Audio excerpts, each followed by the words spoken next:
Y déjeme decirle que hoy se conmemora el Día Mundial del Asma, una enfermedad crónica del sistema respiratorio que se caracteriza por inflamación y el estrechamiento de las vías respiratorias llamadas bronquios, que llevan el aire hacia los pulmones. Esta inflamación y estrechamiento, cuando se aprieta todo eso, puede causar dificultades respiratorias, opresión en el pecho, especialmente en la noche y en las primeras horas de la mañana, y esos silbiditos que en algunas ocasiones se escuchan. Y para hablar de esto, del Día Mundial del Asma, le doy la bienvenida a la doctora Jenny Chaya, alergóloga e inmunóloga. ¿Cómo estás, querida Jenny?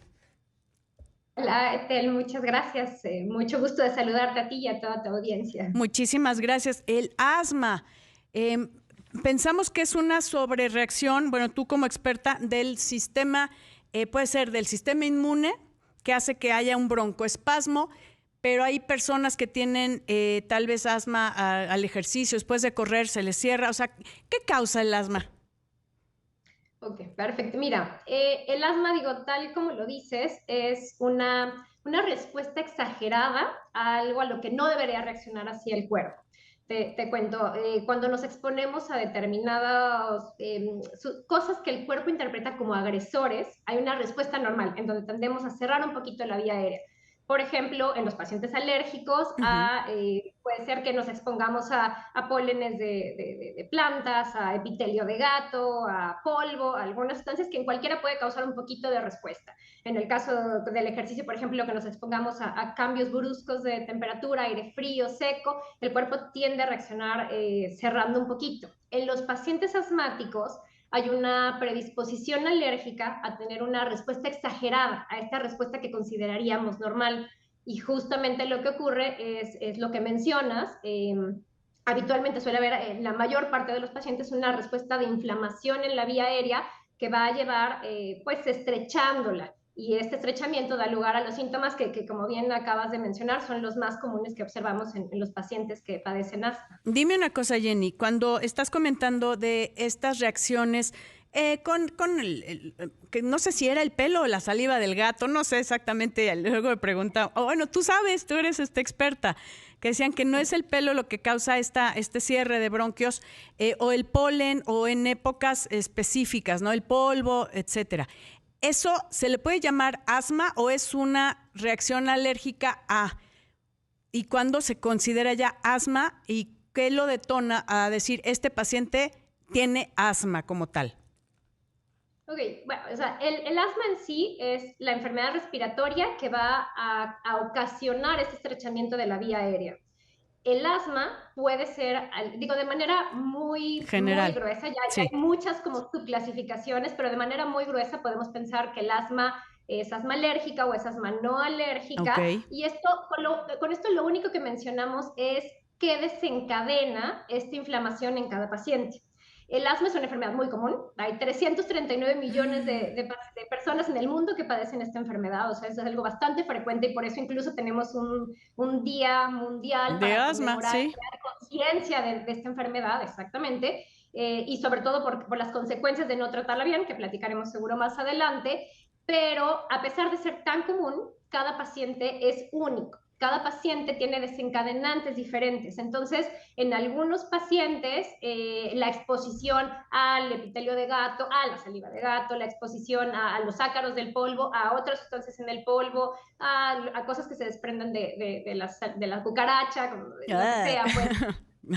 Exacto, o en el ambiente, o el ejercicio, o cambios hormonales o estrés, todos esos pueden ser desencadenantes en el paciente. Pero cuando esos desencadenantes llevan, a fin de cuentas, a un estrechamiento de la vía aérea, casi siempre por inflamación de la misma, entonces estamos hablando de asma. No importa qué lo desencadene, es asma. Y entonces, de ahí, cada paciente tiene sus propios desencadenantes y debe conocer cuáles son para poder evitarlos. El humo de cigarro, por ejemplo, o sea, depende mucho de cada uno. Y bueno, pues a fin de cuentas tiene que tener un tratamiento antiinflamatorio. O La antihistamínico. totalidad Aquí, de los pacientes, ajá. ¿sí? Te quiero preguntar, por ejemplo, ¿hay algo en relación a la frecuencia?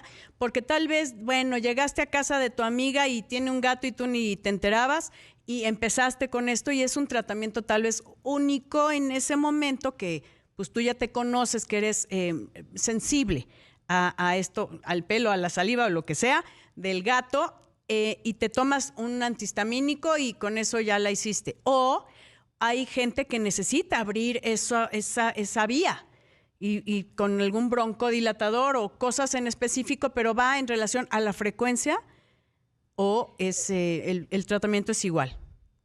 Sí, o sea, a ver, cuando hablamos de asma, los pacientes asmáticos suelen tener pues estos síntomas cardinales como tos, como sensación de opresión en el pecho, como falta de aire o sibilancias, que es ese silbidito que Sí. mencionabas, que se produce al pasar el aire forzado por la vía estrecha.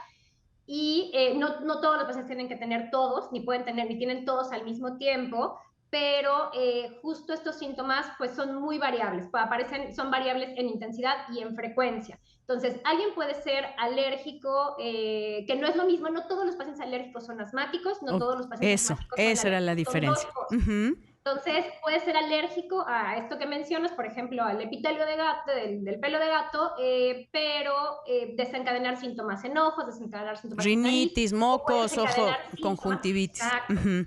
exacto, o Pero puede no, desencadenar. exacto, no el cierre de la vía o ligero, no sé, o sea, es diferente. Siempre, casi la vía aérea, de hecho hace varios años hay un concepto que se habla como de vía aérea unida, que cuando hay inflamación aquí arriba también hay un poco de inflamación abajo.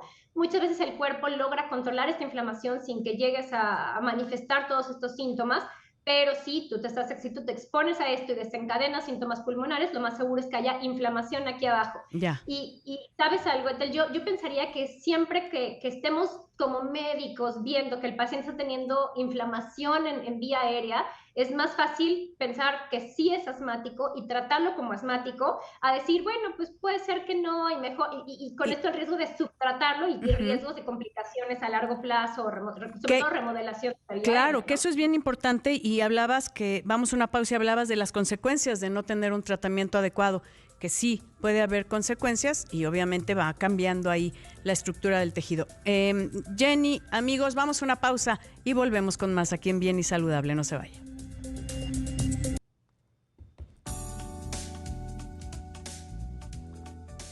Y platicando con Jenny Chaya, alergóloga e inmunóloga, acerca del Día Mundial del Asma, que es el día de hoy, comentábamos acerca de qué pasa, Jenny, cuando no tienes un tratamiento, cuando, como, no, pues ha de ser una alergia momentánea y lo tratas con un antihistamínico o algo así, sin tener una valoración adecuada de un especialista como tú. Cuando tengamos alguna respuesta, sin algo está pasando con nuestro cuerpo, ¿no? Y necesitamos que alguien nos diga qué. ¿Tu micrófono? Ahí está, ahora sí. Listo. Perdón.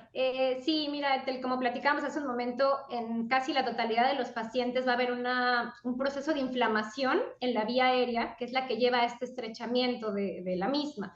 Entonces, la inflamación, cuando no la controlamos, esta va aumentando, va aumentando, va aumentando y va siendo un proceso cada vez más importante. Esto tiene muchas consecuencias, tiene pues, limitaciones a las actividades diarias del paciente, pues el desarrollo de exacerbaciones, que es cuando aumentan mucho los síntomas, que incluso puede requerir ir al hospital o tener que tomar cortisonos, esteroides Sí. orales, y esto implica ciertos otros, o sea, riesgo de otras O las enfermedades. inyecciones esas que dicen, ponle su inyección en la pierna, ¿no?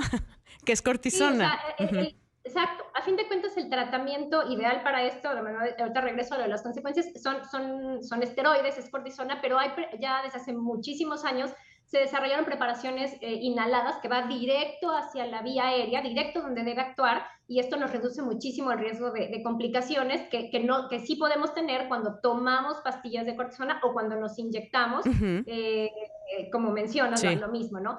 Y otra consecuencia de no tratarla, es, tal vez la más grave, es una que se llama remodelación de la vía aérea, que como mencioné, pues está este proceso de inflamación y va haciendo como que una cicatrización de la vía aérea, como cuando nos cortamos y hay una cicatriz dura en la piel, así en la vía aérea, en una vía aérea que antes pues se exponía algo, se cerraba, pero después del tratamiento pues se abría, se va quedando cerrada porque se va haciendo una cicatriz dura alrededor. Esto se llama remodelación y esto puede hacer que una paciente, es raro, pero que un paciente asmático incluso llegue a necesitar oxígeno, de verdad Ay, que sí. tengan mucha limitación en sus actividades. Entonces, no debemos llegar a esto. O sea, el asma es una enfermedad en la que si hay un diagnóstico oportuno, un tratamiento oportuno, los pacientes deben tener una calidad de vida y una vida en general prácticamente normal. Entonces, no debemos permitir que esto pase, sobre todo porque el grupo de edad como más frecuente de esto podría ser entre los, niños, adolescentes, entre los 5 y los 14 años.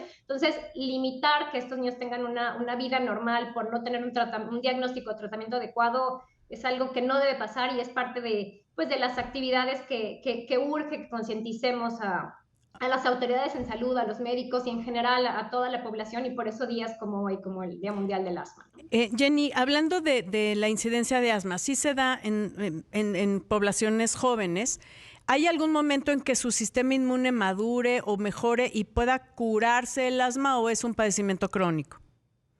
Mira, mi respuesta inicial es que no se cura, es un padecimiento crónico, es una enfermedad que puede entrar, se puede controlar con el tratamiento, y que en los últimos años hemos copiado un concepto de otras enfermedades, un concepto de remisión de la enfermedad. Uh-huh. Que si nosotros logramos tener al paciente, te digo, si lo diagnosticamos oportunamente, sobre todo cuando empezó de chiquitos, logramos controlarlo, mantener la función pulmonar bien, o sea, hay parámetros que nos indican que la enfermedad pues está, sí, en controlada. Uh-huh. No tienen limitaciones, no requieren estar usando tanto medicamento de rescate para abrir la vía aérea o no usarlo para nada, no tienen función pulmonar normal, no tienen exacerbaciones. Este concepto de remisión no es curación, pero es remisión. Es un pasito muy cercano. ¿Y por qué digo que no es curación? Controlado, que eso es importante. Exacto. Querida Jenny. Para